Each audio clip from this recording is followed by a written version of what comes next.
நாமத்தினாலே இந்த ஏப்ரல் மாதத்தினுடைய முதல் வாரத்தின் பைபிள் ஸ்டடிக்கு வந்திருக்கிற உங்கள் யாவரையும் அன்போடு கூட வாழ்த்தி வரவேற்கின்றோம். இன்றைக்கு நமக்கு ஒரு விசேஷித்தமான நாள். உலகம் முழுவதும் இரட்சகராகிய இயேசு கிறிஸ்துவினுடைய மரணத்தை குறித்ததான பல்வேறு தியானங்களை நாம் கேட்டிருக்கின்றோம்.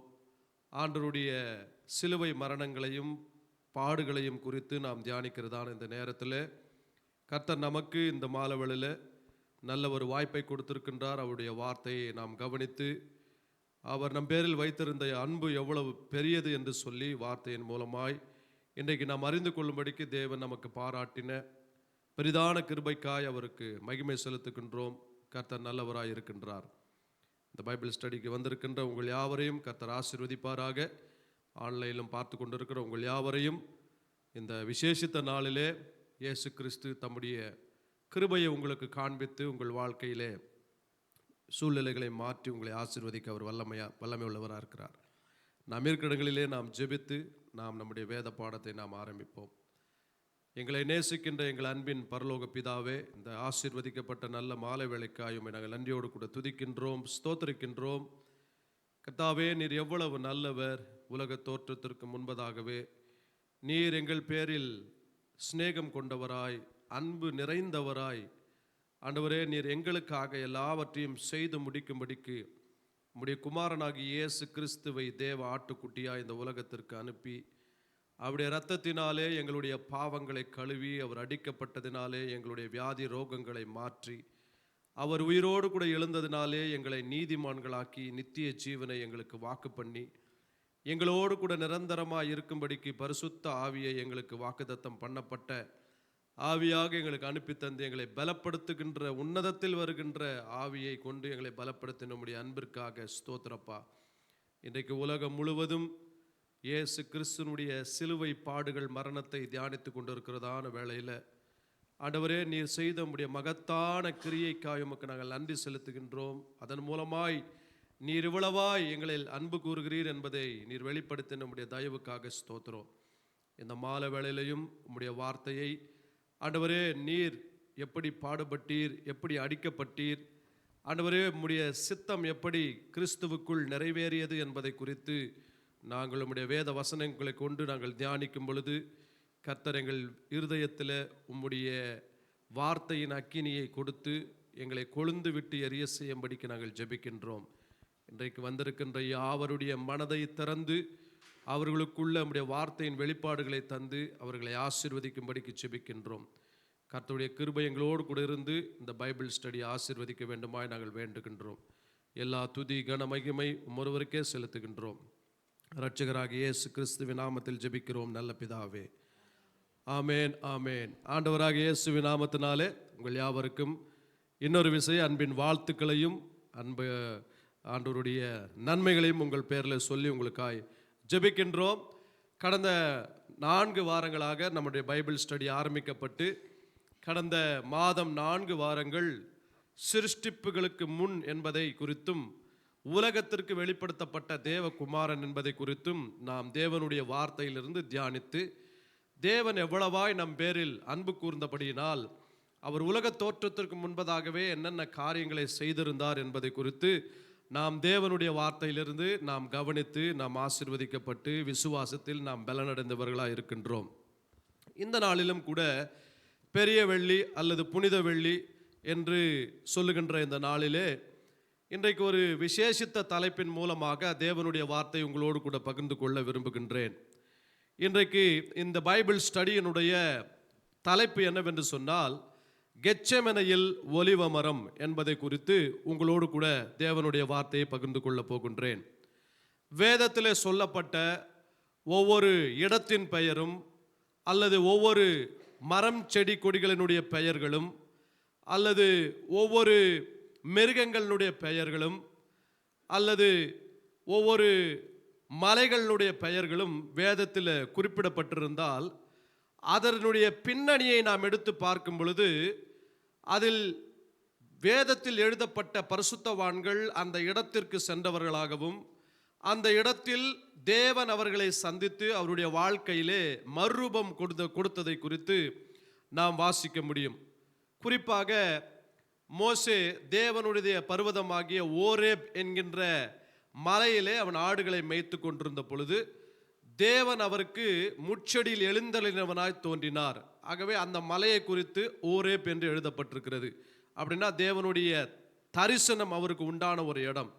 இப்போ வேதத்தில் எழுதப்பட்ட ஒவ்வொரு இடத்தினுடைய பெயரோ அல்லது மலைகளினுடைய பெயரோ அல்லது மிருகங்களுடைய பெயரோ அல்லது ஒரு மரத்தினுடைய பெயரோ இருக்கும் என்று சொன்னால் அதற்கு பின்பதாக ஏதோ ஒரு காரியத்தை தேவன் நமக்கு அந்த வார்த்தையிலிருந்து நாம் அறிந்து கொள்ளும்படிக்கு விரும்புகின்றார். ஆகவே நாம் அதை ஆராய்ச்சி செய்து படிக்கும் பொழுது அதற்குண்டான காரியங்களை நாம் கற்றுக்கொள்ள முடியும். இன்றைக்கும் கூட கெத்செமனையில் ஒலிவ மரம் என்பதை குறித்து உங்களோடு கூட தேவனுடைய வார்த்தையை பகிர்ந்து கொள்ள விரும்புகின்றேன். மார்க் எழுதின சுவிசேஷ புத்தகம் 14ஆம் அதிகாரம் 32ஆம் வசனத்திலிருந்து 36ஆம் வசனம் வரைக்கும் உங்களுக்காய் வாசிக்கின்றேன். மார்க் 14ஆம் அதிகாரம் 32லிருந்து 36 வரைக்கும். பின்பு கெத்செமனே எனப்பட்ட இடத்திற்கு வந்தார்கள். அப்பொழுது அவர் தம்முடைய சீஷர்களை நோக்கி, நான் ஜெபம் பண்ணும் அளவும் இங்கே உட்கார்ந்திருங்கள் என்று சொல்லி பேதுருவையும் யாக்கோபையும் யோவானையும் தம்மோடே கூட்டிக் கொண்டு போய் திகிலடையவும் மிகவும் வியாகுலப்படவும் தொடங்கினார். அப்பொழுது அவர், என் ஆத்துமா மரணத்துக்கு ஏதுவான துக்கம் கொண்டிருக்கிறது, நீங்கள் இங்கே தங்கி விழித்திருங்கள் என்று சொல்லி சற்று அப்புறம் போய் தரையிலே விழுந்து அந்த வேளை தம்மை விட்டு நீங்கி போக கூடுமானால் அது நீங்க வேண்டும் என்று வேண்டிக் கொண்டு, அப்பா பிதாவே, எல்லாம் உம்மால் கூடும், இந்த பாத்திரத்தை என்னிடத்திலிருந்து எடுத்து போடும், ஆகிலும் என் சித்தத்தின் படியல்ல உம்முடைய சித்தத்தின் படியே ஆக கடவது என்றார். இயேசு கிறிஸ்துனுடைய ஊழியத்தினுடைய கடைசி மணி நேரங்கள் அவர் சந்தித்த பொழுது 3 சீஷர்களை அவர் அழைத்து கொண்டு போய் கெத்செமனே என்கின்ற ஒரு இடத்துல ஜெபம் செய்யும்படிக்கு ஆண்டவர் என்ன பண்றாரு, 3 சீஷர்களை கூட்டிக் கொண்டு போய் அங்கே சீஷர்களுக்கு அவர் எப்படியாய் மரிக்க போகின்றார் என்பதை ஏற்கனவே இயேசு கிறிஸ்து அறிந்திருந்தபடியினால் அவர் திகிலடையவும் அவர் மிகவும் வியாகுலப்படவும் துவங்கினார் என்று ஆண்டவருடைய வார்த்தை எழுதப்பட்டிருக்கிறது. அப்போ அந்த இடத்துல எந்த இடத்தில் அவர் திகிலடையவும் வியாகுலப்பட்டார் என்று சொன்னா கெத்செமனே என்கின்ற ஒரு இடம். அந்த இடத்தை குறித்து நாம் வருகின்ற நேரத்தில் நாம் அதை குறித்து தெளிவாக நாம் படிக்க போகின்றோம். யோவான் எழுதின சுவிசேஷ புத்தகம் 18ஆம் அதிகாரம் 1ஆம் வசனத்தை வாசிக்கும் பொழுது, இயேசு இவைகளை சொன்ன பின்பு தம்முடைய சீஷருடனே கூட கெதரோன் என்னும் ஆற்றுக்கு அப்புறம் போனார். அங்கே ஒரு தோட்டம் இருந்தது, அதிலே அவரும் அவருடைய சீஷரும் பிரவேசித்தார்கள். இப்போ மார்க் எழுதின சுவிசேஷ புத்தகத்தில் கெத்செமனே என்கின்ற ஒரு இடத்தை பற்றி எழுதப்பட்டிருக்கிறது. ஆனால் யோவான் அதை எழுதும் பொழுது கெதரோன் என்கின்ற ஒரு ஆற்றுக்கு அப்புறம் போனார் என்று எழுதப்பட்டிருக்கிறது. அந்த ஆற்றுக்கு அப்புறம் போன இடத்துல தான் ஒரு தோட்டம் ஒன்று இருந்தது என்று எழுதுகின்றார். இந்த தோட்டம் என்ன தோட்டம்னா இதுதான் கெத்செமனே தோட்டம். பாருங்க, பரிசுத்த வேதாகமம் ஒரு தோட்டத்தில் ஆரம்பித்து ஒரு தோட்டத்தில் முடிகின்றது. மனுஷனுடைய வீழ்ச்சியானது ஒரு தோட்டத்தில் ஆரம்பித்தது, ஏதேன் தோட்டத்தில் ஆரம்பித்தது. ஆனால் மனுஷனுடைய மீட்பானது கெத்செமனே தோட்டத்தில் உண்டானது. தோட்டத்தில் வீழ்த்தப்பட்ட மனுஷனை அதே தோட்டத்தில் இயேசு கிறிஸ்து ஜெபித்து வியாகுலப்பட்டு அவருடைய இரத்த துளிகள் வேர்வை துளிகளாய் கீழே விழுந்தபடியினால மனுஷனுக்கு மீட்பை அதே தோட்டத்தில் அவர் உண்டு பண்ணவராய் காணப்பட்டார். மனுக்குலத்தினுடைய வீழ்ச்சி பாருங்க, ஒரு மரத்தில் ஆரம்பித்து மனுக்குலத்தினுடைய மீட்பானது ஒரு மரத்தினால் முடிகின்றது. ஆண்டவர் மனுஷனுக்கு எல்லா விருட்சங்களையும் உண்டு பண்ணி நன்மை தீமை அறியத்தக்க விருட்சத்தின் கனியை நீ புசிக்க வேண்டாம் என்று சொன்னார். அந்த கனியை அவன் புசித்ததினால், ஆதாமும் ஏவாளும் புசித்ததினால், தேவனுடைய வார்த்தைக்கு கீழ்ப்படியாமல் போனதினால் மனுக்குலமானது வீழ்ச்சியை சந்தித்தது. ஒரு மரத்தினால் வீழ்ச்சி வந்தது. ஆனால் இயேசு கிறிஸ்து சிலுவை மரத்தில் தொங்கினதினால் மனுஷனுக்கு மீட்பு உண்டானது. ஆதியாகமோ ஒரு விருட்சத்தில் ஆரம்பித்து வெளிப்படுத்தின சுவிசேஷம் ஒரு விருட்சத்தில் முடிகின்றது. ஆதியாகமோ 2ஆம் அதிகாரத்தில் விருட்சங்களை குறித்து எழுதுறாரு, ஒரு தோட்டத்தை குறித்து எழுதுறாரு. வெளிப்படுத்தல் 22ஆம் அதிகாரத்தில் நீங்க வாசிக்கும் பொழுது ஒரு விருட்சம் ஒன்று இருந்தது. அந்த விருட்சமானது மாதம் தோறும் 12 விதமான கனிகளை கொடுக்கிறதான விருட்சமாக இருந்தது. அப்போ ஒரு மரத்தில் ஆரம்பிக்கப்பட்டு ஒரு மரத்தில் முடிகின்றது. ஆதியாகமம் ஒரு மரத்தில் ஆரம்பிக்கப்பட்டு ஒரு மரத்தில் முடிகின்றது. அப்படின்னா the center of the Bible is the tree. வேதத்தினுடைய நடு மையமே ஒரு மரம் தான். அந்த மரத்தில் தான் இயேசு கிறிஸ்து தூக்கப்பட்டு சாபமாகி நியாயப்பிரமாணத்தின் சாபத்திலிருந்து நம்மை நீக்கி விடுதலையாக்கி நம்மை ரட்சித்துக் கொண்டார். பாருங்க, இயேசு தன்னை குறித்து சொல்லும் பொழுது லூக்கா 23ஆம் அதிகாரம் 31ஆம் வசனத்தை வாசிக்கலாம். லூக்கா 23:31. பச்சை மரத்துக்கு இவைகளை செய்தால், பச்சை மரத்துக்கு இவைகளை செய்தால் பட்ட மரத்துக்கு என்ன செய்ய மாட்டார்கள் என்றார். அப்ப இயேசு கிறிஸ்து தன்னை எப்படி சொல்லுகிறார் என்று சொன்னார், தன்னை ஒரு பச்சை மரத்துக்கு அடையாளமா சொல்றார். கிரீன் ட்ரீ, ஒரு பச்சை மரத்திற்கு, ஒரு ஃப்ரெஷ்ஷான ட்ரீக்கு என்ன பண்றாருங்க, அடையாளமா சொல்றார். இது எப்ப சொல்றாருன்னா, இயேசு கிறிஸ்து சிலுவைக்கு போவதற்கு முன்பதாக இந்த வார்த்தையை சீஷர்கள் இடத்துல சொல்றாரு. பச்சை மரமாகிய எனக்கே இப்படி செய்வார்கள் என்று சொன்னா, பட்ட மரமாகிய உங்களுக்கு அவர்கள் என்ன செய்யாமல் இருப்பார்கள் என்று சொல்லி. அதே வேதத்தில் வாசிக்கும் பொழுது சங்கீதம் 1ஆம் அதிகாரம் 3ஆம் வசனத்தை வாசிக்கும் பொழுது, அவன் நீர்க்கால்களின் ஓரமாய் நடப்பட்டு தன் காலத்தில் தன் கனியை தந்து இலையுதிராதிருக்கிற மரத்தை போல் இருப்பான், அவன் செய்வதெல்லாம் வாய்க்கும். இப்போ சங்கீதக்காரன் எழுதுகின்றார், ஒரு மனுஷனுடைய வாழ்க்கையை ஒரு மரத்திற்கு ஒப்பனையாய் சொல்லி எழுதுகின்றார். இயேசு கிறிஸ்து சொல்லும் பொழுது அவருடைய வாழ்க்கையை, அவருடைய சரீரத்தை அவர் ஒரு பச்சை மரத்திற்கு அடையாளமா சொல்றாரு. இங்க நீதிமானுடைய ஒரு வாழ்க்கையை குறித்து சங்கீதக்காரன் சொல்லும் பொழுது, அவன் நீர்க்கால்களின் ஓரமாய் நடப்பட்டவனாய் இருப்பான், தன் காலத்தில் தன் கனியை கொடுக்கிறவனாய் இருப்பான், இலையுதிராதிருக்கிற மரத்தை போல் இருப்பான் என்று சொல்லி. இப்போ உலகத்தில் எல்லா மரத்துக்கும் இலையுதிர் காலம் உண்டு. போன மாதம் பார்த்தீங்கன்னா மரங்கள் எல்லாம் இலையுதிர்ந்து இருக்கும். இப்போ இந்த ஏப்ரல் மாதம் ஏன் தான் ஏப்ரல் மாதத்தில் இருக்கிறோமோ அப்படின்னு நமக்கு பயங்கர சூட்டுனாலே வேர்வுனாலே நம்ம கஷ்டப்பட்டுருக்கிறோம். ஏப்ரல்னாலே நமக்கு கண்ணெரிச்சலாக இருக்குது, நெஞ்செரிச்சலாக இருக்குது, எல்லா எரிச்சலாகவும் இருக்குது. ஆனால் நீங்கள் மரங்களை பார்த்து பாருங்க, வெளியில் போகும்போது மரங்களை பாருங்க, மரங்களுக்கு இந்த சீசன் தான் துளிர்க்கின்ற சீசன். ஆகவே ஒருவேளை உங்கள் வாழ்க்கையில், ஒருவேளை ஸ்பிரிச்சுவல் லைஃப்பில், பாஸ்டர் என் லைஃபு இலையுதிர்ந்தது போல காணப்படுறது, என் வாழ்க்கையில் ஒரு செழிப்பு இல்லை, என் வாழ்க்கையில் கனியை பார்ப்பதற்கு அதற்கு முன்பதான ஒரு துளிரை என்னால் பார்க்க முடியல அப்படின்னு நீங்கள் இந்த இடத்துல உட்கார்ந்து அல்லது ஆன்லைனில் இந்த வீடியோ கேட்டிருப்பீங்கன்னு சொன்னால், இந்த மாதத்தினுடைய முடிவுக்குள்ள கர்த்தர் உன் சுக வாழ்வை துளிர்க்க செய்வார். உன் வாழ்க்கை துளிர்க்கோ, யூதா கீழே வேர்பற்றி மேலே துளிர்த்து கனி கொடுப்பான் என்ற வார்த்தையின்படி கர்த்தர் உங்கள் சூழ்நிலைகளை மாற்றி உன் இலையுதிர் காலத்தை கர்த்தர் முடித்து இலையுதிராதிருக்கிற நீதிமானின் ஆசீர்வாதமாகிய நீர்க்கால்களின் ஓரமாய் நடப்பட்ட செடியை போல, மரத்தை போல கர்த்தர் உங்கள் வாழ்க்கையை வைப்பாராக. அது மாத்திரமல்ல, அதே சங்கீதக்காரன் எழுதும் பொழுது சங்கீதம் 92ஆம் அதிகாரம் 12ஆம் வசனத்தை வாசிக்கலாம். நீதிமான் பனையை போல் செழித்து, நீதிமான் பனையை போல் செழித்து லீபனோனில் உள்ள கேதுருவை போல் வளருவான். ரெண்டு மரத்துக்கு அடையாளமா ஒரு மனுஷனுடைய வாழ்க்கையை அல்லது நீதிமானுடைய வாழ்க்கையை சொல்றார். நீதிமான் எப்படி இருப்பானா, பனையை போல செழிப்பான், கேதுருவை போல வளருவான். இப்போ உங்க வாழ்க்கை இந்த நாளிலிருந்து இந்த பெரிய வெள்ளிக்கிழமை, நல்ல வெள்ளிக்கிழமையில கர்த்தருடைய வார்த்தை கேட்டுக்கொண்டிருக்கிற உங்கள் வாழ்க்கை, இயேசு இன்றைக்கு மரித்ததினால நீங்கள் நீதிமானாக்கப்பட்டீர்கள். இந்த வார்த்தை, நான் பனையை போல செழிப்பேன், நான் லீபனோனில் உள்ள கேதுருவை போல வளருவேன் என்று கர்த்தர் உங்கள் வாழ்க்கையை வளர செய்வாராக. இப்போ ஒரு நீதிமானுடைய வாழ்க்கையை கர்த்தர் ஒரு மரத்திற்கு ஒப்பனையாய் சொல்லுகின்றார். இஸ்ரவேல் ஒலிவ மரத்திற்கு ஒப்பனையாய் சொல்லப்படுகின்றது. புறஜாதி மக்கள் காட்டொலிவ மரத்திற்கு ஒப்பனையாய் சொல்லப்படுகின்றார்கள். ஆகவே வேதாகமம் ஒரு மரத்தில் ஆரம்பிக்கப்பட்டு ஒரு மரத்தில் முடிகின்றது. இப்போ இந்த கெத்செமனே தோட்டத்தில் இயேசு கிறிஸ்து போய் ஜெபிக்கின்றார்.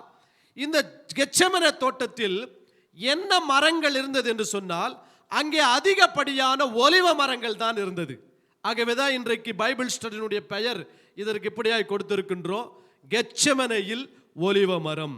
அங்கே பல நூற்றுக்கணக்கான ஒலிவ மரம் இருந்தாலும் ஒரு ஒலிவ மரத்தை குறித்து விசேஷமாய் நாம் கவனிக்க போகின்றோம். அந்த ஒலிவ மரம் இன்றைக்கு வெளிச்சமாய் இருக்கின்றது.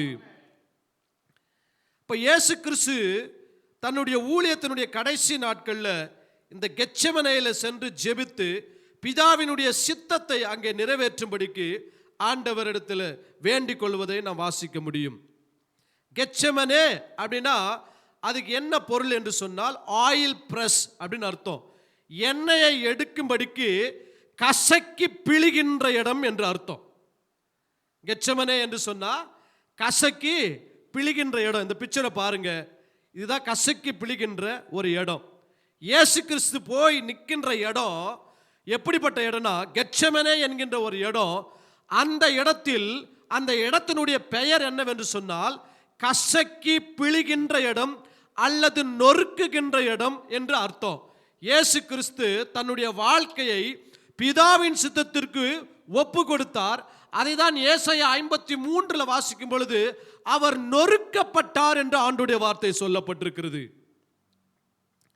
இப்போ இந்த கெத்செமனே அப்படின்னா முதல்ல கெட் அப்படின்னா கிரஷிங் அப்படின்னு அர்த்தம், இல்லது உடைக்கப்படுதல், நொறுக்கப்படுதல் அப்படின்னு அர்த்தங்க. ஒருவேளை இன்றைக்கு உங்க வாழ்க்கை கூட பாஸ்டர் இப்படிப்பட்ட உடைக்கப்பட்ட அல்லது நொறுக்கப்பட்ட அல்லது நசுக்கப்பட்ட மனுஷனால, சமுதாயத்தினால, உறவினர்களால, நான் நம்பின மக்களால என் வாழ்க்கை இப்படி உடைந்து நொறுங்கி நசுங்கி போயிருக்கு பாஸ்டர் அப்படின்னா பயப்படாதீங்க.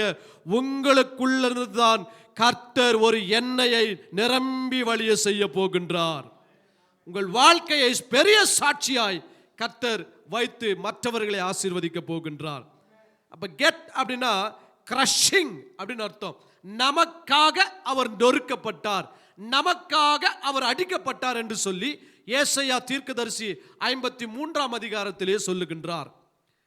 இரண்டாவது ஷிமைம் அப்படின்னா கெத்செமனே அப்படின்னா கெத்னா உடைத்தல் என்ற அர்த்தம். ஷிமைம் அப்படின்னா ஆயில் அப்படின்னு அர்த்தம். ஷிமைம்னா என்ன அர்த்தங்க? ஆயில், எண்ணெய் அப்படின்னு அர்த்தம். அப்ப இந்த ரெண்டு வார்த்தை இணைத்து கெத்செமனே அப்படின்னா உடைக்கப்பட்டு வெளியே வருகின்ற எண்ணெய் என்று அர்த்தங்க. அப்ப இயேசு கிறிஸ்து அந்த கெத்செமனேல போய் ஜெபம் பண்றாரு. அவருடைய சரீரத்திலிருந்து வேர்வை துளிகள் பெருந்துளிகளாக இரத்த துளிகளாய் வெளியே வருகின்றது. அது சாதாரணமான இரத்த துளிகள் அல்ல, அது உலகத்திற்கு வெளிச்சத்தை கொடுக்கின்ற இரத்த துளிகளாய் இருக்கின்றது. இப்போ இந்த கெத்செமனே என்கின்ற தோட்டம் ஒலிவ மரைக்கு அருகாமையில் இருந்தபடினால இந்த தோட்டத்தில் தான் அதிகமான ஒலிவ மரங்கள் இருந்தது. அப்போ இயேசு சென்ற கெத்செமனே என்கின்ற இடம் எங்க இருந்தது என்று சொன்னா அந்த ஒலிவ மலை, மரத்து பேரே, அந்த மலை பேரே என்ன மலைங்க? ஒலிவ மலை. ஸோ அந்த மலை ரொம்ப முக்கியமான மலை. இயேசு கிறிஸ்து பரமேறி சென்ற பொழுது அங்கே சீஷர்களுக்கு கட்டளை கொடுத்த இடமும் அந்த இடம்தான். 2 தூதர்கள் வானத்திலிருந்து இறங்கி வந்து இயேசுவை பரத்துக்கு அழைத்து சென்ற இடமும் ஒலிவ மலை தான். இயேசு கிறிஸ்து மறுபடியும் 2வது முறை எங்கே வருவார் என்று சொன்னால் அதே ஒலிவ மலையில் தான் வருவார். அந்த ஒலிவ மலையில் வந்து அவர் நிற்கும் பொழுது ஒலிவ மலையானது 2ஆக பிளக்கும். அதுதான் தீர்க்க தரிசனம். ஆகவே இந்த ஒலிவ மரமானது எங்கே இருந்தது என்று சொன்னா கெத்செமனே தோட்டத்தில் இருந்தது. இந்த கெத்செமனே தோட்டத்தில் இருந்த ஒலிவ மரம் சாதாரணமான ஒலிவ மரம் அல்ல. அவரை சுற்றி இருந்த ஒலிவ மரத்தை குறித்து நான் சொல்லவில்லை, அவரே ஒலிவ மரமாய் இருக்கின்றார். இந்த ஒலிவ மரத்தை குறித்து விசேஷத்தை என்னன்னா ஆதியாகமம் 8 அதிகாரம் 11 வசனத்தை வாசிக்கலாம். ஆதியாகமம் 8:11. அந்த புறா சாயங்காலத்தில் அவனிடத்தில் வந்து சேர்ந்தது. இதோ அது கொத்திக் கொண்டு வந்த ஒரு ஒலிவ மரத்தின் இலை அதன் வாயில் இருந்தது. அதனாலே நோவா பூமியின் மேல் ஜலம் குறைந்து போயிற்று என்று அறிந்து கொண்டான். இன்றைக்கு ஒரு தீர்க்கமான வார்த்தை சொல்றேங்க. அன்றைக்கு சாயங்காலத்திலே ஒரு புறா தன்னுடைய வாயிலே ஒரு ஒலிவ மரத்தின் இலையை கொத்தி கொண்டு வந்திருக்கும் என்று சொல்லி கர்த்தருடைய வார்த்தை சொல்லுகிறது என்று சொன்னால், இன்றைக்கு பெரிய வெள்ளிக்கிழமை சாயங்காலத்தில் கர்த்தருடைய வார்த்தையை கேட்டுக்கொண்டிருக்கிற உங்களுடைய வாழ்விலும் பரிசுத்த ஆவியாகிய புறாவானவர் புதிய காரியங்களை பரலோகத்திலிருந்து கொத்தி கொண்டு வந்து உங்களுக்கு வெளிப்படுத்துவாராக. அதனாலே பூமியின் மேல் ஜலம் குறைந்து போனது என்று சொல்லி நோவா அறிந்து கொண்டான். இன்றைக்கு வார்த்தையை கேட்டுக்கொண்டிருக்கிற உங்களுக்கு பரிசுத்த ஆவியானவர் பிதாவின் சித்தத்தை வெளிப்படுத்தி காண்பிப்பார். நீங்கள் அவரை அறிந்து கொள்வீர்கள். ஜலம் குறைந்து போயிற்று என்று எழுதப்பட்டிருக்கிறது. உங்கள் வாழ்க்கையில் சந்திக்கின்ற போராட்டங்கள், பிரச்சனைகள், நீங்கள் சந்திக்கின்ற எல்லா தடைகள் இன்றோடே குறைந்து போகிறது. நீங்கள் வெளியே வரக்கூடாதபடிக்கு தடுத்த ஜலமானது மாறப்போகின்றது. நோவாவை வெளியே கொண்டு வரும்படிக்கு ஒரு புறாவானது ஒலிவ மரத்தின் இலையை கொண்டு வரும் என்று சொன்னார். இயேசு கிறிஸ்து ஒலிவ மரத்தின் இலையா இருக்கிறார். நம்மை அந்த படகிலிருந்து வெளியே கொண்டு வரும்படிக்கு, அந்த சூழலிலிருந்து வெளியே கொண்டு வரும்படிக்கு, ஜலத்தினுடைய பேரழிவிலிருந்து வெளியே கொண்டு வரும்படிக்கு இந்த உலகத்தில் நமக்காக அனுப்பப்பட்டார். ஹல்லேலூயா. பாருங்க, இந்த நோவாவினுடைய காலத்துல பெருமழை வந்தது. பூமியினுடைய ஊற்றுகள் எல்லாம் பிளந்து கொண்டது. வானத்தினுடைய மதகுகள் எல்லாம் பிளந்து தண்ணீர் பூமி முழுவதையும் நிரப்பிற்று. பூமியில் இருக்கிற எல்லா ஜீவ ஜந்துக்களும், மனுஷர்களும், பார்க்கின்ற எல்லா ஊரும் பிராணிகளும் எல்லாம் அழிந்து மாண்டு போயின. மரங்களும் மாண்டு அழுகி போயின. ஆனால் ஒரே ஒரு மரம் அழுகாமல் இருந்தது. அது ஒலிவ மரமே. சுமார் 280 300 நாட்கள் இந்த ஒலிவ மரம் தண்ணீரில் மூழ்கி இருந்தது. ஆனால் இந்த மரம் ஒளிந்து போகவில்லை, அழிந்து போகவில்லை என்று ஆண்டவருடைய வார்த்தையில் எழுதப்பட்டிருக்கிறது. ஆகவே தான் தாவீது தன்னுடைய குமாரனாகிய இயேசு கிறிஸ்துவை குறித்து எழுதுவார், அவருடைய பரிசுத்தருடைய ஆத்துமா அழிவை காண்பதில்லை என்று சொல்லி. இயேசு கிறிஸ்துடைய ஆத்துமா அழிவை காணவில்லை. இந்த ஒலிவ மரத்தை குறித்து ரொம்ப விசேஷத்தை என்னன்னா, இந்த ஒலிவ மரத்தை குறித்து ஒரு சில ஸ்டடி பண்ணும் பொழுது, இந்த ஒலிவ மரமானது சுமார் 500 1000 ஆண்டுகள் வரைக்கும் உயிர் வாழுமா. எத்தனை வருஷங்க? இப்ப நம்ம 50 தாண்டதே பெரிய விஷயமா இருக்கு. 50 அடிக்கிறதே பெரிய விஷயமா இருக்கு. மனுஷனை ஆண்டவர் நித்திய ஜீவன் உடையவனாகவே படைச்சார். ஆதாம் 930 ஆண்டுகள் உயிர் வாழ்ந்தான். எத்தனை ஆண்டுகள்? 930 ஆண்டுகள். வேத சரித்திரம் சொல்லுகின்றது 30 ஆண்களையும் 30 பெண் பிள்ளைகளும் பெற்றாராம். எத்தனை பேருங்க? 30 ஆண் பிள்ளை 30 பெண் பிள்ளை. ஏன் 30 எழுதியிருக்கிறாருன்னா, பின்னாடி வர ஆதாமு, பிந்தின ஆதாமு கரெக்டா 30 வயசுல ஊழியத்துக்கு வராருங்க. தண்ணியில் ஞானஸ்நானம் பட்டு 30னா விலை கிரயம் அப்படின்னு அர்த்தங்க. அப்போ இந்த ஒலிவ மரமானது சுமார் 500 1000 ஆண்டுகள் வரைக்கும் உயிர் வாழக்கூடியதா இருக்கு. குறிப்பா கனி கொடுக்கிற ஒலிவ மரமா இருந்தா கிட்டத்தட்ட 2000 வருஷத்திலிருந்து 4000 வருஷம் வரைக்கும் இருக்குங்களா, உயிர் வாழுங்களா. எத்தனை வருஷங்க? கனி கொடுக்கின்ற ஒலிவ மரம், சாதாரண ஒலிவ மரம் கிடையாது. ஒலிவ மரத்தில் பலவிதமான ஒலிவ மரங்கள் இருக்கலாம். ஆனா கனி கொடுக்கிற ஒலிவ மரமா இருக்குன்னா கிட்டத்தட்ட 2000 வருஷத்திலிருந்து 4000 வருஷம் வரைக்கும் கனி கொடுக்கிற மரமானது உயிர் வாழுமா. அப்போ தேவன் ஒரு மனுஷனுடைய வாழ்க்கையை ஒரு மரத்துக்கு ஒப்படையா சொல்றாரு. அப்படின்னா என்னன்னா, அந்த மரம் எப்படி வாழுகின்றதோ, ஜீவனோடு கூட இருக்கிறதோ, அப்படியே மனுஷன் இருப்பான் என்று சொல்லிதான் அந்த வார்த்தையை மனுஷனை ஆண்டவர் கேதுரு மரத்துக்கும் பனை மரத்திற்கும் ஒலிவ மரத்திற்கும் ஒப்பனையா சொல்றார். இப்போ இந்த இடத்துல பார்த்தீங்கன்னா கித்ரோன் ஆர் என்று ரிவர் என்று எழுதப்பட்டிருக்கு. வாசிங்க யோவான் 19 அதிகாரம் 18 அதிகாரம் 1 வசனத்தை.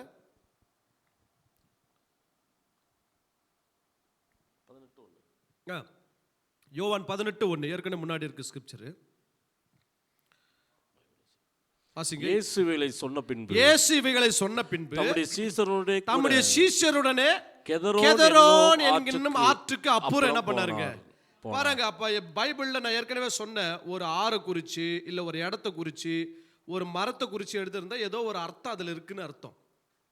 அப்ப கெத்செமனே அப்படின்னா என்ன அர்த்தம்னா கசக்கி பிழுகின்ற இடம்னு அர்த்தம்.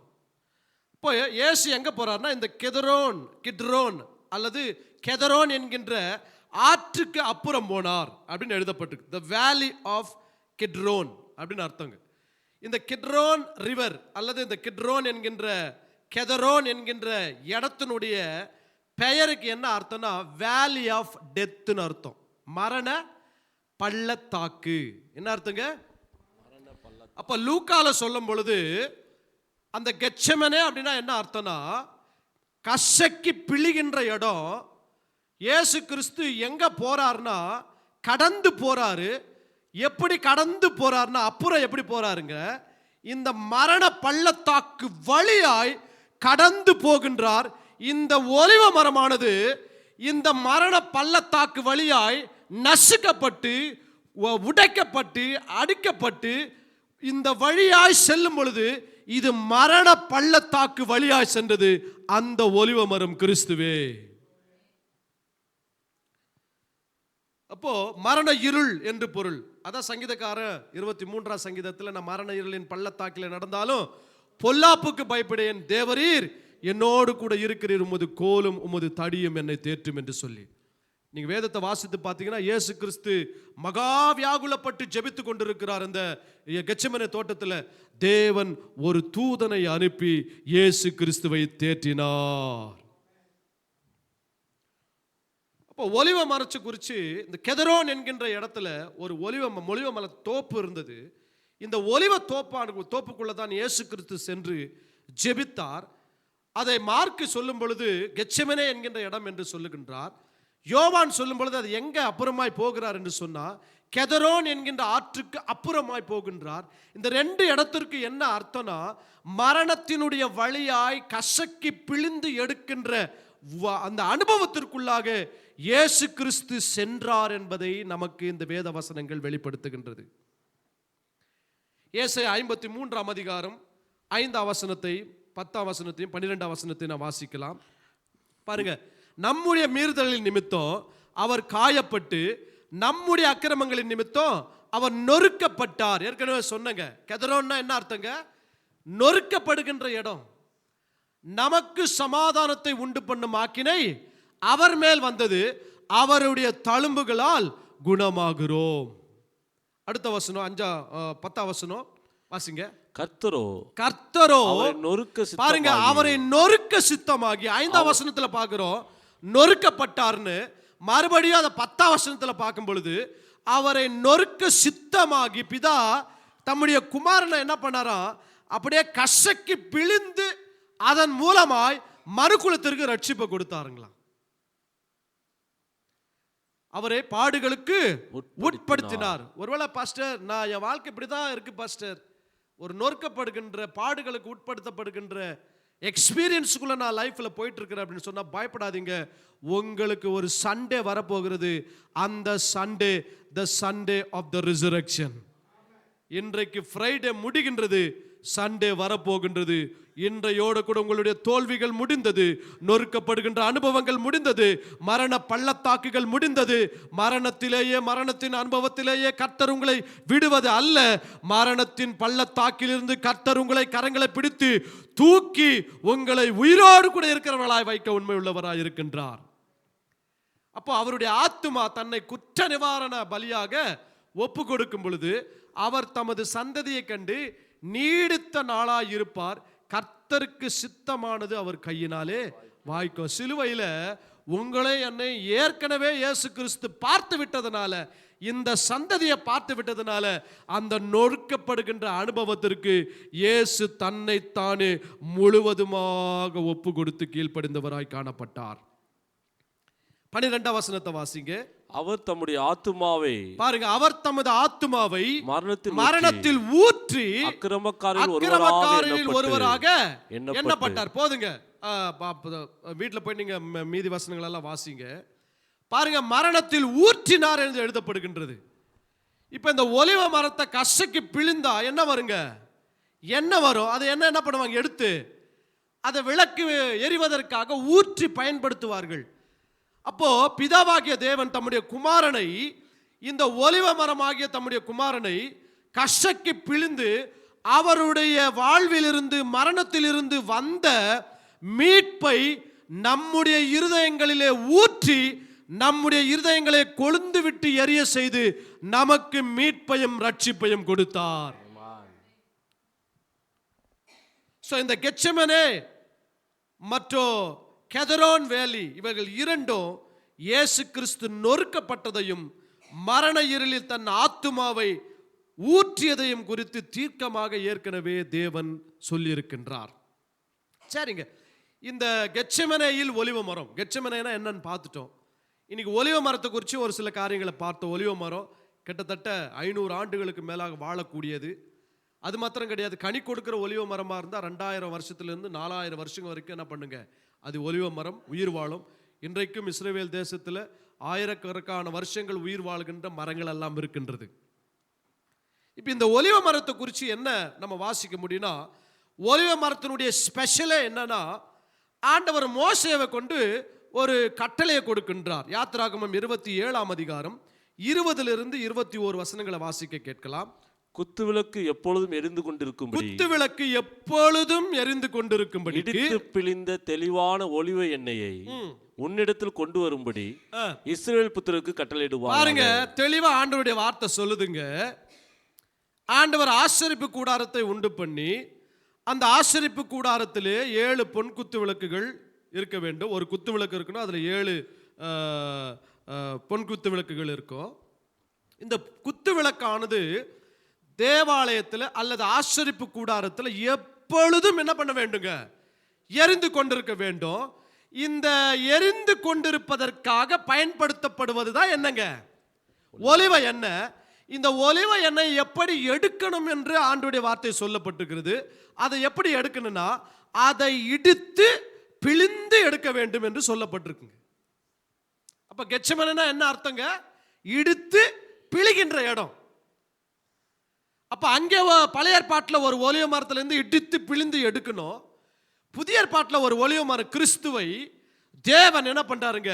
இடித்து பிழிந்து எடுக்கிறாரு. எதற்காகனா, தேவாலயத்தில் எப்பொழுதும் விளக்கு எரிந்து கொண்டிருக்கும்படிக்கு. ஆனால் தான் சங்கீதக்காரனாகிய தாவீது சொல்கின்றார், தேவரீர் என் விளக்கை நீர் ஏற்றுகிறவர். உங்களுக்கு இன்னைக்கு இந்த தீர்க்கமா இந்த வார்த்தையை சொல்றேங்க. கர்த்தர் அநேகருடைய வாழ்க்கையின் விளக்கை இன்னைக்கு ஏற்றாருங்க. உங்க வீட்டில் ஒரு விளக்கு எரிகின்றது. இது சாதாரணமான விளக்கு அல்ல. இந்த விளக்கு கர்த்தரால் ஏற்றப்பட்ட விளக்கு. தாவீதுக்கு உடன்படிக்கை பண்ணினார், உன்னுடைய சந்ததியில ஒரு விளக்கை நான் ஏற்றுவேன், அந்த விளக்கு ஒரு பொழுதுமே அணையவே அணையாது என்று சொல்லி. அப்போ தெளிவா சொல்றாருங்க, இடித்து பிழிந்து எடுத்த என்னங்க? ஒலிவ எண்ணெய். தேங்காய் எண்ணெய் கிடையாது, அல்லது செக்கு எண்ணெய், எள்ளு எண்ணெய் கிடையாது, அல்லது கடலை எண்ணெய் கிடையாது. ஆனால் எந்த எண்ணெயை சொல்றாருங்க? ஒலிவ எண்ணெயை சொல்றார். இப்போ இந்த உலகம் அழிக்கப்பட்ட பொழுது ஒலிவ மரம் அப்பவே அழிக்கப்பட்டிருந்தா இந்த ஒரு காரியத்தை ஆண்டவர் சொல்லி இருக்க மாட்டார். ஆனா முதலில் இந்த மாதிரியான உடன்படிக்கையினுடைய ஆசரிப்பு கூடாரத்தை உண்டாக்க வேண்டும், தேவன் வந்து அங்க வாசம் பண்ண வேண்டும் என்கின்ற திட்டம் இருந்தபடினால இந்த ஒலிவ மரத்தை தான் ஆதியாகமம் 8ஆம் அதிகாரத்தில் ஆண்டவர் காண்பிக்கின்றார். இப்ப இதை இடித்து பிழிந்து தெளிவான ஒலிவ எண்ணெய், பியோர் ஆலிவ் ஆயில், இல்ல கிறிஸ்டல் ஆலிவ் ஆயில், என்ன ஆயிலுங்க? தெளிவான ஒலிவ எண்ணெயை உன்னிடத்தில் கொண்டு வரும்படி இஸ்ரவேல் புத்திரருக்கு கட்டளையிடு. அடுத்த வசனம், ஆசரிப்பு கூடாரத்தில் சாட்சி சந்நிதிக்கு முன்னிருக்கும் திரைச்சிலைக்கு வெளிப்புறமாக ஆரோனும் அவன் குமாரரும் சாயங்காலம் தொடங்கி விடியற்காலம் மட்டும் கர்த்தருடைய சன்னிதானத்தில் அந்த விளக்கை எரிய கடவர்கள். என்ன அழகா டீட்டெயிலா சொல்றாரு பாரு. சாயங்காலத்திலிருந்து காலையில வரைக்கும் பிரீஸ்டனுடைய வேலை ஆரோனும் அவருடைய குமாரர்களும் விளக்கு அணையாதபடிக்கு அதை எரிய வச்சுட்டே இருக்கணுங்க. நீ 1 சாமுவேலில் வாசித்து பார்த்தீங்கன்னா விளக்கு அணைந்து போகிறது என்று கண்டு சாமுவேல் தீர்க்கதரிசி என்ன பண்ணாரு, போய் விளக்கு அணையாதபடிக்கு அதை பாதுகாத்தார் என்று சொல்லப்பட்டிருக்கிறது. அதுதாங்க உங்களுடைய ஊழியம் சாம். விளக்கு அணையாதபடிக்கு இந்த சபையினுடைய காரியத்தை ஆண்டவர் எடுத்து நிற்க வைக்கும்படிக்கு கர்த்தர் உங்களை தீர்க்கதரிசியை அழைத்திருக்கின்றார். விளக்கு அணையாமல் இருப்பதற்காக தான் ஆசாரியர்களுடைய ஊழியத்தை ஆண்டவர் இப்படி சொல்றார். சன்னிதானத்தில் விளக்கை எரிய வைக்க கடவர்கள். இது இஸ்ரவேல் புத்திரருக்கு தலைமுறை ஜெனரேஷனாக இது என்ன கட்டளைங்க? This is the eternal command of God. நித்திய கட்டளை. அப்போ இந்த நித்திய கட்டளைன்னு சொல்றாருன்னா கட்டாயம் இது முக்கியமானதா இருக்குங்க. ஆனா ஒரு சீசன்ல தேவாலயம் இடிக்கப்பட்டது, தேவாலயம் சூறையாடப்பட்டது, நெபுகாத் நேச்சாரினால் தீக்கரையாக்கப்பட்டது. அங்க ஆலயமும் இல்லை, ஒலிவ மரமும் இல்லை, இடித்து பிழிந்த எண்ணெயும் இல்லை, ஆசாரியரும் இல்லை, அதை எரிய வைப்பதற்கான ஊழியக்காரனும் இல்லை. நித்திய கட்டளை அங்கு நின்று போனது. தம்முடைய குமாரன் இந்த உலகத்திற்கு வந்து நித்திய உடன்படிக்கை செய்து இந்த ஊழியத்தை அவர் நிறைவேற்றியவராய் காணப்பட்டார். அப்போ ஆசரிப்பு கூடாரத்தில் குத்து விளக்கு எப்பொழுதும் எரிந்து கொண்டிருக்க வேண்டும். இதில் எப்படிப்பட்ட எண்ணெய் ஊற்றுவாங்கன்னா, இடித்து பிழிந்த தெளிவான எண்ணெயை ஊற்றும்படிக்கு தலைமுறைக்கும் நீ என்ன பண்ணு, கட்டளை கொடு அப்படின்னு சொல்றாருங்க. பாருங்க, எப்பொழுதும் விளக்கு என்ன பண்ண வேண்டும், எரிந்து கொண்டே இருக்க வேண்டும். அதுதான் தேவனுடைய விருப்பமே. யோவான் ஸ்நானகன் எரிந்து பிரகாசிக்கின்ற வெளிச்சமாய் இருந்தான் என்று வேதம் சொல்லுகின்றது. மோசேக்கு ஆண்டவர் தன்னை காண்பிக்கும் பொழுது எரிந்து பிரகாசிக்கின்ற அக்கினி சுவாலையாக தேவன் அவருக்கு காண்பிக்கின்றார். இஸ்ரவேல் ஜனங்கள் தேவனுடைய மகிமையை பார்க்கும் பொழுது சீனாய் மலையானது அப்படியே பற்றி எரிகின்ற மலை போல காட்சி அளித்தது. அங்கிருந்து எடுத்துக்கொண்டு வரப்பட்ட ஒரு அக்கினி தான் தேவாலயத்திலும் ஆசரிப்பு கூடாரத்தில் வைக்கப்பட்டது. அந்த அக்கினி அணையவே கூடாது என்பதற்காக தான் அது எப்பொழுதும் எரிந்து கொண்டே இருக்க வேண்டும் என்று சொல்லி. அப்போ தேவன் வரார்னா அங்க அக்கினியும் அக்கினி ஜுவாலையும் வருது. அப்போ பரலோகத்தில் என்ன இருக்கு? அக்கினி இருக்குங்க. என்ன இருக்குங்க? அக்கினி இருக்கு. அது நம்மை பட்சிக்கின்ற அக்கினி அல்ல, நம்மை கொழுந்து விட்டு எரிய செய்யும்படிக்கு, பிரகாசிக்க பண்ணும்படிக்கு உதவி செய்கின்ற அக்கினியா இருக்கின்றது. அப்போ இந்த எண்ணெய் என்று சொன்னா நமக்கு ஞாபகம் வர வேண்டியதெல்லாம் விளக்கு, வெளிச்சம். என்னங்க? விளக்கு, வெளிச்சம். அப்போ ஆசரிப்பு கூடாரத்தை விளக்கு எழுந்துட்டே இருக்கணும், எரிஞ்சிட்டே இருக்கணும். அப்போ விளக்கு எதற்காக எரிய வைக்கிறாங்க? வெளிச்சத்திற்காக எரிய வைக்கிறாங்க. ஸோ அதுதான் 1 யோவான் 1:5 வாசிக்கும் பொழுது, தேவன் ஒளியா இருக்கிறார், அவரில் எவ்வளவேனோ இருள் இல்லை, இது நாங்கள் அவரிடத்தில் கேட்டு உங்களுக்கு அறிவிக்கிற விசேஷமாக இருக்கிறது. God is light. தேவன் ஒளியா இருக்கிறார். ஆகவே தான் மனுஷன் இன்றைக்கு ஒளியை தேடி எங்கெங்கேயோ ஓடிக்கொண்டிருக்கிறான். எல்லா காரியத்திலையும் ஒளியை பயன்படுத்துகின்றான். கடவுளை தீபமாக ஒளியாக வணங்குகின்றான். அந்த ஒளி யார் என்று சொன்னால் இயேசு கிறிஸ்துவே அந்த ஒளியாய் இருக்கின்றார். சங்கீதம் 119:105 சொல்லுகின்றது, வசனம், உம்முடைய வசனம் என் கால்களுக்கு தீபமும் என் பாதைக்கு வெளிச்சமுமாய் இருக்கிறது. யோவான் 8:12 சொல்லுகின்றது, கிறிஸ்து உலகத்திற்கு ஒளியாய் இருக்கிறார். மறுபடியும் இயேசு ஜனங்களை நோக்கி, நான் உலகத்திற்கு ஒளியாய் இருக்கிறேன், என்னை பின்பற்றுகிறவன் இருளிலே நடவாமல் ஜீவ ஒளியை அடைந்திருப்பான். பாருங்க, அப்ப அந்த ஒலிவ மரத்திலிருந்து என்ன வருதுன்னா ஒலிவ எண்ணெய் வருகின்றது. அந்த ஒலிவ எண்ணெய் ஆசரிப்பு கூடாரத்தில் இருக்கின்ற விளக்கு அணையாதபடிக்கு நித்தியமாய் அது எரிய விட்டு கொண்டே இருக்க வேண்டும். இயேசு கிறிஸ்து ஒலிவ மரமாய் இந்த உலகத்திற்கு வந்து அவர் அடித்து பிழிந்து கசக்கி எடுக்கப்பட்ட அனுபவத்தின் வழியாக, அதன் வழியாக ஒரு எண்ணெய் வந்தது. அந்த எண்ணெய் ரட்சிப்பாக நம்முடைய இருதயத்திற்குள் ஊற்றப்பட்டது. அது இன்றைக்கும் எரிந்து கொண்டிருக்கிறது. இன்றைக்கும் இந்த சத்தியத்தை கேட்கிறவருடைய வாழ்க்கை பாவத்திலிருந்தும் மரணத்திலிருந்தும் இருளிலிருந்தும் விடுதலையாக்கப்பட்டு ஜீவ ஒளியை பெற்றிருக்கிறது. மத்தேயு 5:14 சொல்லுகின்றது, ஆண்டவர் சீஷர்களை பார்த்து சொல்லுகின்றார், நீங்கள் உலகத்திற்கு வெளிச்சமாயிருக்கிறீர்கள் என்று சொல்லி. அப்போ இந்த வெளிச்சமாய் என்ற வார்த்தை பல இடங்களில் சொல்லப்பட்டிருக்கிறது. அது புதிய ஏற்பாட்டில் சொல்லப்பட்ட காரியம் மாத்திரமல்ல, பழைய ஏற்பாட்டிலேயும் தேவன் இந்த வெளிச்சத்திற்கு முக்கியத்துவம் கொடுக்கின்றார். இந்த ஒளிக்கு என்ன பண்றாருங்க? முக்கியத்துவம் கொடுக்கின்றார். இப்போ ஏசாயா 49 அதிகாரம் 6 வசனத்தை வாசிக்க கேட்கலாம். ஏசாயா 41:9-6. யாக்கோபின் கோத்திரங்களை எழுப்பவும், யாக்கோபின் கோத்திரங்களை எழுப்பவும், இஸ்ரவேலில் காக்கப்பட்டவர்களை திருப்பவும், இஸ்ரவேலில் காக்கப்பட்டவர்களை திருப்பவும், நீர் எனக்கு தாசனாய் இருப்பது அற்பகாரியமாய் இருக்கிறது. நீர் பூமியின் கடைசி பரியந்தமும் என்னுடைய ரட்சிப்பாய் இருக்கும்படிக்கு உம்மை ஜாதிகளுக்கு ஒளியாய் வைப்பேன். ரட்சிப்பு ஒளி சேர்ந்தே வருது பாருங்க. ரட்சிப்பு ஒளியும் சேர்ந்தே வருது. அப்போ ஒலிவ மரம் கசக்கி நொறுக்கப்பட்டு பிழிந்து எடுக்கப்பட்டு அதிலிருந்து வருகின்ற எண்ணெயானது தேவாலயத்திலே எரிகின்ற அந்த குத்து விளக்குக்கு ஊற்றப்படுகின்றது. அந்த குத்து விளக்கில் ஊற்றப்பட்ட எண்ணெயானது எப்பொழுதுமே எரிந்து கொண்டிருக்க வேண்டும். அது எரியும் பொழுது ஒளி கொடுக்கிறதா இருக்கிறது, பிரகாசிக்கிறதா இருக்கிறது.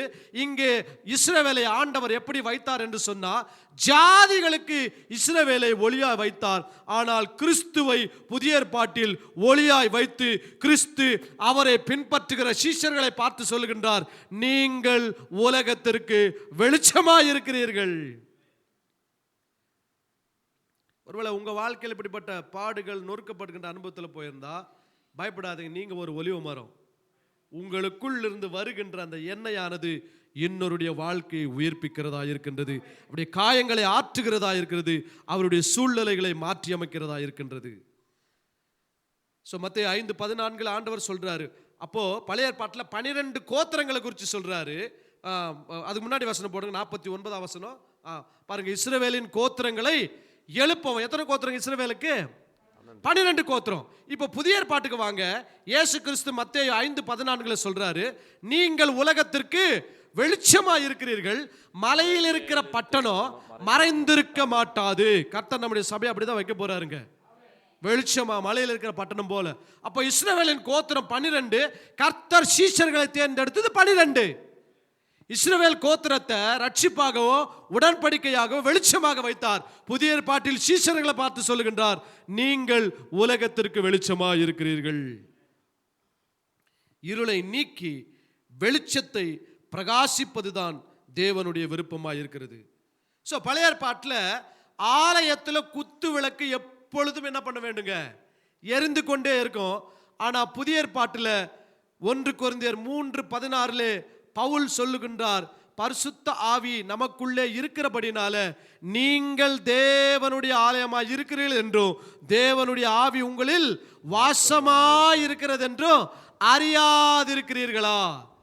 அப்படின்னா பழைய ஏற்பாட்டில் ஆலயத்தில் இருக்கிற குத்து விளக்குக்கு எண்ணெயை ஊற்றி எப்பொழுது எரிய வைப்பார்கள். ஆனால் புதிய ஏற்பாட்டில் கர்த்தர் ரட்சிக்கப்பட்ட விசுவாசிகளை தேவனுடைய ஆலயமாக மாற்றி தேவனுடைய ஆவி அவர்களுக்குள் வாசம் பண்ணுகின்றபடினால அவர்களையே வெளிச்சமாகவும் ஒளியாகவும் கர்த்தர் வைத்திருக்கிறார். இதெல்லாம் எங்க நடந்ததுன்னா, இந்த கெச்சமனே என்கின்ற இடத்திலேயும் கெதரோன் ஆற்றிலேயும் அந்த இடத்துல இயேசு கிறிஸ்து செய்த ஜெபத்தின் மூலமாக இது நடந்து கொண்டிருக்கிறது. For we are called to be a carriers of the divine light in the tabernacle. That substance was pure pressed olive oil. நாம் யாருன்னா வெளிச்சத்தை கொண்டு செல்லுகின்றவர்கள். எந்த வெளிச்சனா? ஏற்கனவே கசக்கி பிழிந்து நொறுக்கப்பட்டு ஒரு ஒலிவ மரத்திலிருந்து வந்த எண்ணெயின் மூலமாக வெளிச்சத்தை இந்த உலகத்திற்கு பிரகாசிக்கின்ற தேவாலயமாகவே கர்த்தர் நம்மை வைத்திருக்கின்றார். பக்கத்தில் பார்த்து சொல்லுங்க, நீங்க தான் குத்து விளக்கு. குத்துற விளக்கா இருக்காதீங்க. கர்த்தர் நம்மை குத்து விளக்க வச்சிருக்கிறார். நான் கொஞ்ச நேரத்தில் முடிச்சிடுவேங்க. அப்போ இந்த ஒலிவ மரத்தை குறித்து இன்னும் கொஞ்சம் படிச்சு நம்ம முடிச்சிடுவோங்க. எரேமியா 11ஆம் அதிகாரம் 16ஆம் வசனம். நல்ல கனி உண்டாயிருக்கிற, நல்ல கனி உண்டாயிருக்கிற நேர்த்தியும் பச்சையுமான ஒலிவ மரம். இயேசு கிறிஸ்து சொன்னாரு, நான் பச்சை மரம்னு சொன்னாருங்க. அவர் யாருங்க? நான் பச்சை மரம்.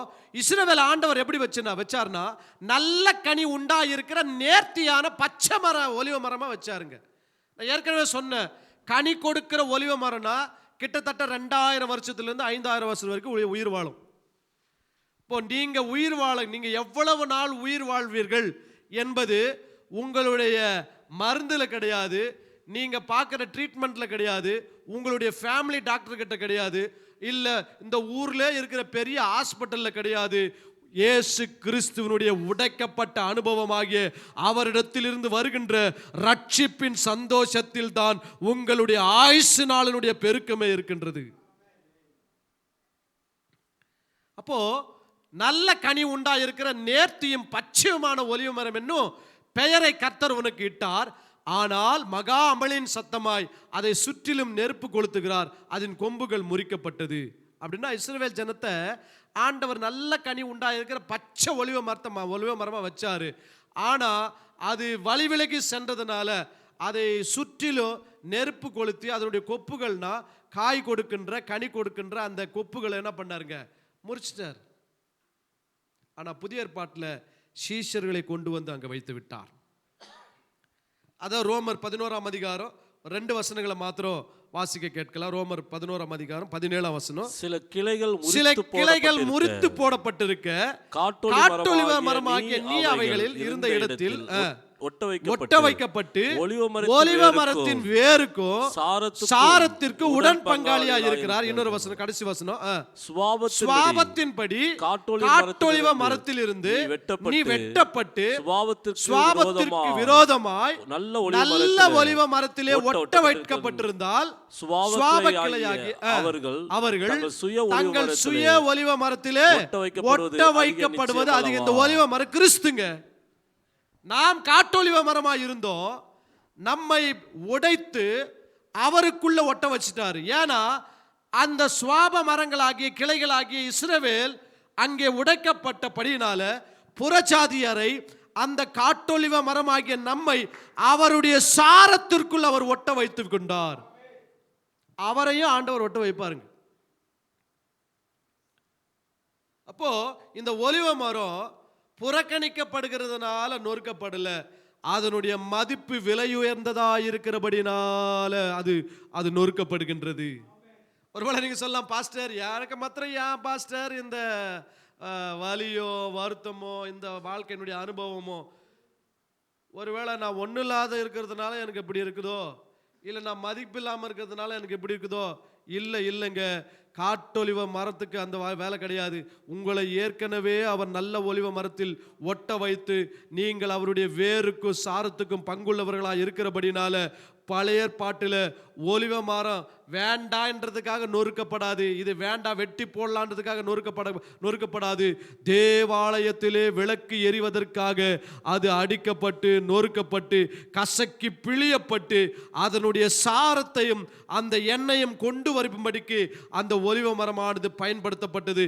இன்றைக்கு நீங்கள் இந்த அனுபவத்தையும் சந்திப்பையும் வாழ்க்கையினுடைய போராட்டங்களையும் வலியை சந்திக்கிறீர்களே, இது இன்றோடு கூட முடிய போகிறது.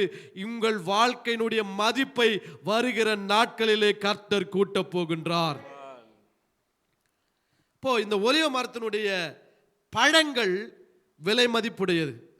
ஏன்னா இந்த பழத்தில், இந்த பழத்திற்குள் இருக்கின்ற விதையில தான் என்ன இருக்குங்க? எண்ணெய் இருக்கிறது. எண்ணெய் இருக்கிறதுனால அதை நொறுக்குனா தான் அந்த எண்ணெய் என்ன பண்ணுங்க? வரும். The high priest requires olive oil from you. இன்னைக்கும் கூட பிரதான ஆசாரியராக இருக்கிற இயேசு கிறிஸ்து உங்கள் வாழ்க்கையினுடைய உடைக்கப்பட்ட அனுபவத்திலிருந்து அந்த ஒலிவ எண்ணெயை எடுத்து பயன்படுத்தும்படிக்கு விரும்புகின்றார். Jesus is our olive tree. இயேசு கிறிஸ்து கெத்செமனே தோட்டத்தில் ஒலிவ மரமாயிருந்து தன்னுடைய வாழ்க்கையை நொறுக்கப்படுவதற்கு ஒப்பு கொடுத்து அவருக்குள் இருந்து வெளியே வந்த அந்த எண்ணெய், அந்த ரட்சிப்பு தான் உலகத்திற்கு வெளிச்சமாய் காணப்பட்டது. இப்போ இந்த ஆலிவ் ட்ரீ என்ன பண்ணுவாங்கன்னா, the process of the olive tree. இப்போ தேவாலயத்தில் அல்லது ஆசரிப்பு கூடாரத்தில் இந்த குத்து விளக்கானது எப்பொழுதும் எரிந்து கொண்டிருக்க வேண்டும். அதற்கு என்ன செய்வாங்கன்னா, இந்த ஒலிவ மரத்தினுடைய பழங்களை என்ன பண்ணுவாங்க, போய் மரத்திலிருந்து எடுத்துட்டு வருவாங்க. அது எப்படின்னா, முதல்ல என்ன பண்ணுவாங்க, அந்த சீசன் வரும் பொழுது அந்த ஒலிவ மரத்தை பார்த்து அது நல்ல கனி கொடுக்கிற மரமாக இருந்தால் அந்த மரத்தை பார்த்து அந்த மரத்துக்கு சொந்தக்காரர் அல்லது அந்த மரத்தில் வேலை செய்கின்ற அந்த தோட்டக்காரர் என்ன பண்ணுவாரா, ஒரு குச்சியை எடுத்து அந்த ஒலிவ மரத்தினுடைய கனியை என்ன பண்ணுவாருங்க, அடிப்பார். அடித்து அந்த ஒலிவ மரத்தில் இருக்கிற கனிகளை கீழே விழ செய்வார். இப்ப இயேசு கிறிஸ்து நேற்று இரவிலிருந்து இன்றைய இரவிற்கு இன்ன வரைக்கும் அடிக்கப்பட்டார் என்று வேதம் சொல்லுகின்றது. அவருடைய தலையிலே முள்முடியை வைத்து ஒரு கோலினாலே அடித்தார்கள். பழைய ஏற்பாட்டில் எண்ணெய் எடுக்கணும்னா ஒலிவ மரமானது அடிக்கப்பட வேண்டும். அடிக்கப்பட்டு அதனுடைய மரத்தில் இருக்கின்ற கனிகள் கீழே விழுந்தால்தான் அதை பொறுக்கி எடுத்து அதை அழுத்தி அதை நசுக்கி அதிலிருந்து எண்ணெயை எடுக்க முடியும். இப்போ இயேசு கிறிஸ்து என்ன பண்ணப்பட்டார், அடிக்கப்பட்டார். ஏன் அடிக்கப்பட்டார்னா, நம் பேரில் வர வேண்டிய தண்டனை அவர் பேரில் வந்தது. பனிஷ்மெண்ட் அவர் எடுத்துட்டாருங்க. He took the punishment. உங்களை அடிக்க கூடாது என்பதற்காக அவர் அடிக்கப்பட்டார், அவர் நொறுக்கப்பட்டார். அதுதான் ஏசாயா 53:7 சொல்லுகின்றது, நம்முடைய அக்கிரமங்களுக்காக அவர் நொறுக்கப்பட்டார், அவர் ஒடுக்கப்பட்டும் இருந்தார், தம்முடைய வாய் திறக்கவில்லை, அடிக்கப்பட கொண்டு போகிற ஒரு ஆட்டுக்குட்டியை போல இருந்தார். என்ன பண்ணாருங்க, எப்படிப்பட்டாருங்க, அடிக்கப்படும் படி கொண்டு போகிற ஒரு ஆட்டுக்குட்டி. எப்படிங்க, அடிக்கப்பட்டு, வெட்டப்படுறது கிடையாதுங்க, அடிக்கப்படுறதுங்க. இயேசு கிறிஸ்துவை என்ன பண்ணாங்க, அடிச்சாங்க. பழைய ஏற்பாட்டில் ஒரு பலி செலுத்தணும்னா ஹலால் அப்படின்னு சொல்லுவாங்க. அது படுக்க வச்சு கழுத்தை என்ன பண்ணுவாங்க, ஒரே சின்ன பிள்ளைல என்ன பண்ணுவாங்க, கழுத்தை அறுத்துட்டாங்கன்னா ரத்தம் அப்படியே போயிடும், அது வலி இல்லாமல் இறந்து போயிடுங்க. பலி பழைய ஏற்பாட்டு ஆட்டுக்குட்டி. ஆனால் இயேசு கிறிஸ்து அப்படி மறிக்கல, அணுவாய் அடிக்கப்பட்டார். அவருடைய சரீரங்களிலே அவர் வலியை தாங்கிக் கொண்டார். ரத்தம் சிந்தப்பட்டது, எலும்புகள் தோன்றியது, எலும்புகள் காணப்பட்டது அவருடைய சரீரத்திலிருந்து. அப்படியாக அடித்திருக்கிறார்கள். அந்த கேடு அடைந்தார். அப்படின்னா ஒரு ஆக்சிடென்ட் ஆன ஒரு நாயை அடிச்சு, நாய் மேல பல வண்டிகள் எல்லாம் போய் அப்படியே நசுங்கி போயிருக்கு இல்லையா, நாம் காணத்தக்க ரூபம் அவருக்கு இல்லை என்று தீர்க்கதரிசி சொல்லுகின்றார். அப்படின்னா இது என்னப்பா, இது மனுஷன் தானா இல்ல மிருகமா இல்ல வேற ஏதாதா அப்படின்ற அளவுக்கு அவருடைய ரூபமே காணக்கூடாத அளவுக்கு இயேசு கிறிஸ்து அடிக்கப்பட்டார். ஒலிவ மரத்தை முதல்ல என்ன பண்ணுவாங்க, அடிப்பாங்க. யோவான் 19:3 வாசிங்க. யோவான் 19:3. யூதருடைய ராஜாவே வாழ்க என்று சொல்லி அவர் என்ன பண்ணாங்க, கையினாலே அடித்தார்கள். இயேசு கிறிஸ்து என்ன பண்ணாங்க, கையினால் அடிச்சாங்க. இப்போ ஒலிவ மரத்திலிருந்து எண்ணெய் எடுக்கணும்னா அந்த ஒலிவ மரத்தில் இருக்கிற பழங்கள், கொப்புகள் முதலாவது அடித்து எடுக்கப்பட வேண்டும். இயேசு கிறிஸ்து அடித்து எடுக்கப்பட்டதினாலே அவருடைய சரீரத்திலிருந்து வந்த இரத்தத்தினாலே நமக்கு பாவ மன்னிப்பாகிய மீட்பு உண்டாயிருக்கிறது. அவருடைய சரீரத்திலிருந்து கிழிக்கப்பட்டு வந்த சரீரத்தினாலே ஜீவ அப்பமாகிய அந்த சரீரம் நமக்கு தெய்வீக சுகத்தை தருகின்றது. ரெண்டாவது, அந்த மரத்தை அடிச்ச பின்னாடி என்ன பண்ணுவாங்கன்னா, அடிச்சு உரிச்சி எடுக்கப்பட்ட கனிகளை ஒரு பெரிய கல்லினுடைய அழுத்தத்தின் கீழ் வைப்பார்கள். அப்ப அடிச்சு எடுத்துட்டு வந்த ஒலிவ பழங்களை என்ன பண்ணுவாங்க, அந்த ஒரு கல்லுல, இல்ல இது பேர் ஆலை, செக்க ஆலை, தேங்க்ஸ் பாஸ்டர், இந்த செக்க ஆலையில வச்சு அந்த ஒலிவ பழத்தை என்ன பண்ணுவாங்க, கசக்கி அப்படியே பிழிவாங்க. கசக்கி பிழிஞ்சா என்ன வருங்க, புண்ணாக்கு தான் வருங்க. கடலை எண்ணெயை பார்த்தீங்கன்னா இல்லை தேங்காய் எண்ணெய் பார்த்தீங்கன்னா அப்படியே கசக்கி பிழிஞ்சு அந்த எண்ணெய் மட்டும் தனியாக வந்துடும், அதுக்கப்புறம் புண்ணாக்கு தனியாக வரும்.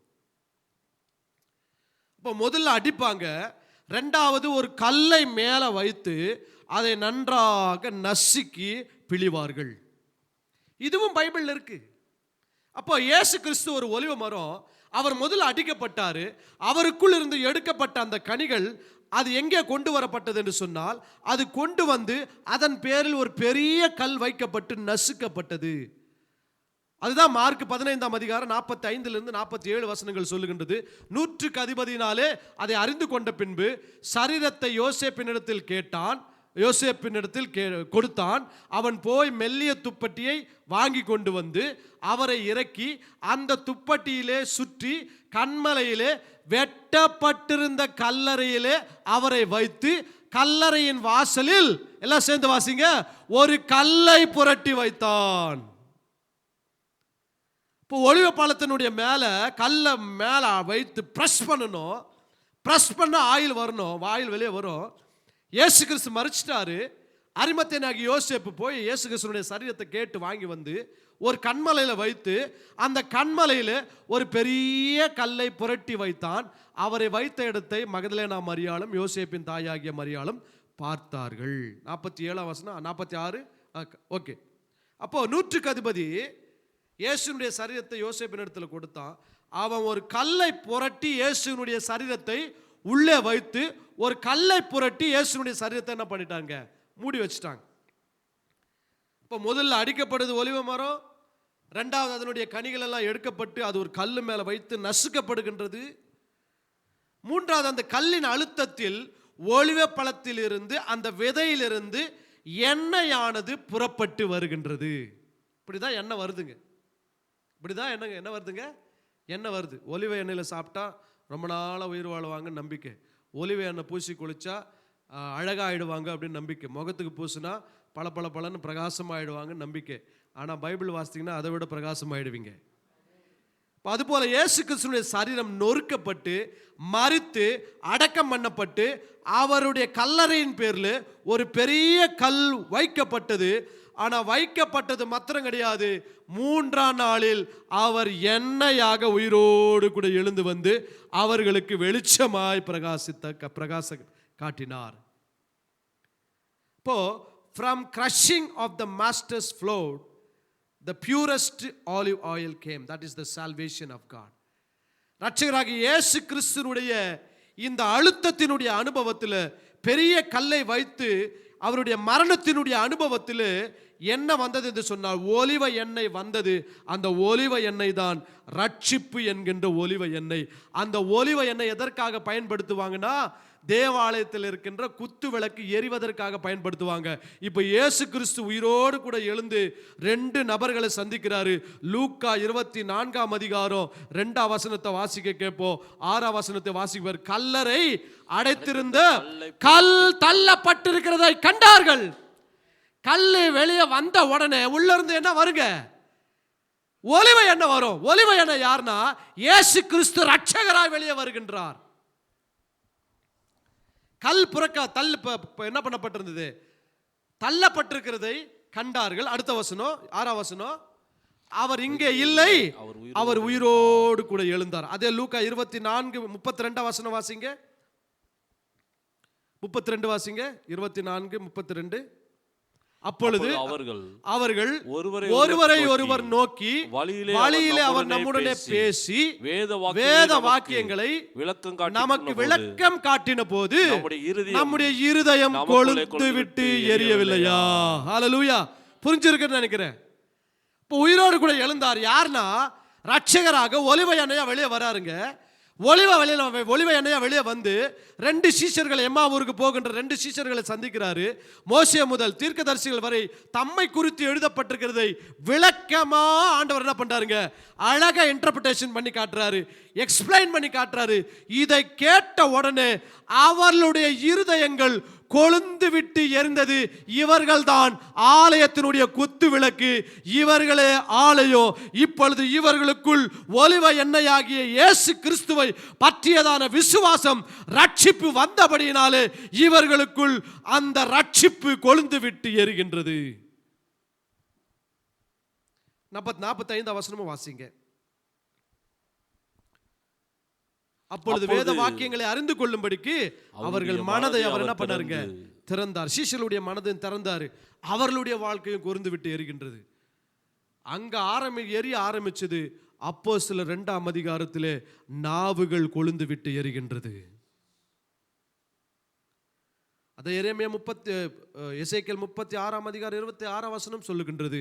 உங்களுடைய கல்லான இருதயத்தை எடுத்து நவமான இருதயத்தை கொடுத்து புதிதான ஆவியை உங்களுடைய இருதயத்திலே கட்டளையிட்டு நான் சதையான இருதயத்தை உங்களுக்கு கொடுப்பேன் என்று சொல்லி, அப்படி இருதயம் கொழுந்து விட்டு எரிந்தது. அப்படின்னா அந்த கல்லான இருதயம் மாற்றி சதையான இருதயத்தை, புதிய ஆவியை உடைகின்ற இருதயத்தை கொடுத்தார்.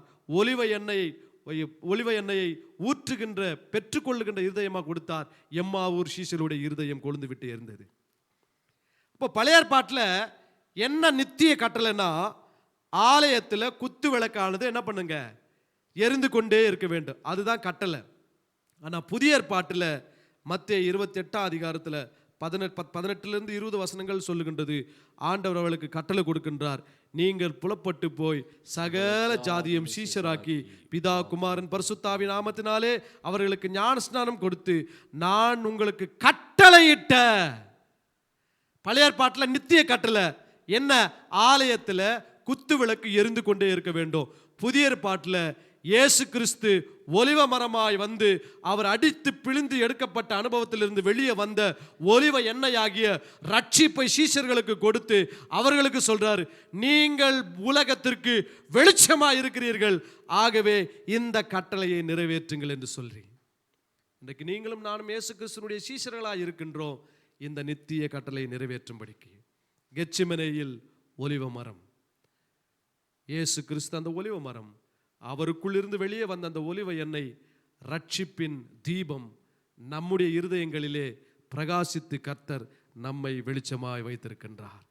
கண்களை மூடி நாம் ஜெபிப்போம். கர்த்தர் எவ்வளவு மகிமையான காரியத்தை நமக்காக செய்திருக்கின்றார். ஒருவேளை இந்த நாளில் பாஸ்டர் என் வாழ்க்கை மங்கி மங்கி எரிகின்ற ஒரு விளக்க போல இருக்கு பாஸ்டர் அப்படின்னு நீங்க சொல்லுவீங்கன்னா பயப்படாதீங்க. மங்கி எரிகிற திணியை கர்த்தர் அணையாதவர். உன்னை எரிந்து பிரகாசிக்கிற வெளிச்சமாய் கர்த்தர் வைக்க போகின்றார். எங்களை நேசிக்கின்ற எங்கள் அன்பின் பரலோக பிதாவே, ஆசீர்வதிக்கப்பட்ட குமாரனாகிய இயேசு கிறிஸ்துவுக்காய் நன்றி. அவர் மூலமாய் எங்களுக்கு ரட்சிப்பை தந்து எங்களை வெளிச்சமாய் வைத்து இந்த உலகத்திற்கு எங்களை உப்பாகவும் வெளிச்சமாக வைத்து பயன்படுத்தி வருகின்ற தயவுக்காய் ஸ்தோத்திரம். மலையின் மேல் உள்ள பட்டணம் மறைந்திருக்க மாட்டாது, எங்களை வெளிச்சமாய் நீர் வைத்திருக்கிறீர். ஆண்டவரே, இன்னும் நாங்கள் மரக்கால்களால் மூடி வைக்கப்பட்டவர்களாய் அல்ல, மலை மேல் வைக்கப்பட்ட விளக்காய் கர்த்தர் இங்கே வந்திருக்கின்ற ஒவ்வொருவரையும், இந்த ஆன்லைனில் பார்க்கின்ற வீடியோ பார்க்கின்ற ஒவ்வொருவரையும் கர்த்தர் பயன்படுத்த போகின்ற தயவுக்காக ஸ்தோத்திரம். இந்த நாளில் நம்முடைய வார்த்தைகளை கேட்டுக்கொண்டிருக்கிற ஒவ்வொருவருக்குள்ளும் ஆண்டவரே இருதயங்கள் கொழுந்து விட்டு எரிந்து கொண்டிருப்பதற்காக ஸ்தோத்திரம். அப்படியே வாழ்க்கைகள் பிரகாசிக்க போவதற்காக ஸ்தோத்திரம். இன்றைக்கு பேசப்பட்ட ஒவ்வொரு வார்த்தைகளும் கர்த்தர் சந்ததிகளாய் ஆசீர்வாதமாய் இருக்க கர்த்தர் கிருபை பாராட்டும்படிக்கு ஜெபிக்கின்றோம். எல்லா துதி கன மகிமை ஸ்தோத்திரங்களும் ஒருவருக்கே செலுத்துகின்றோம்.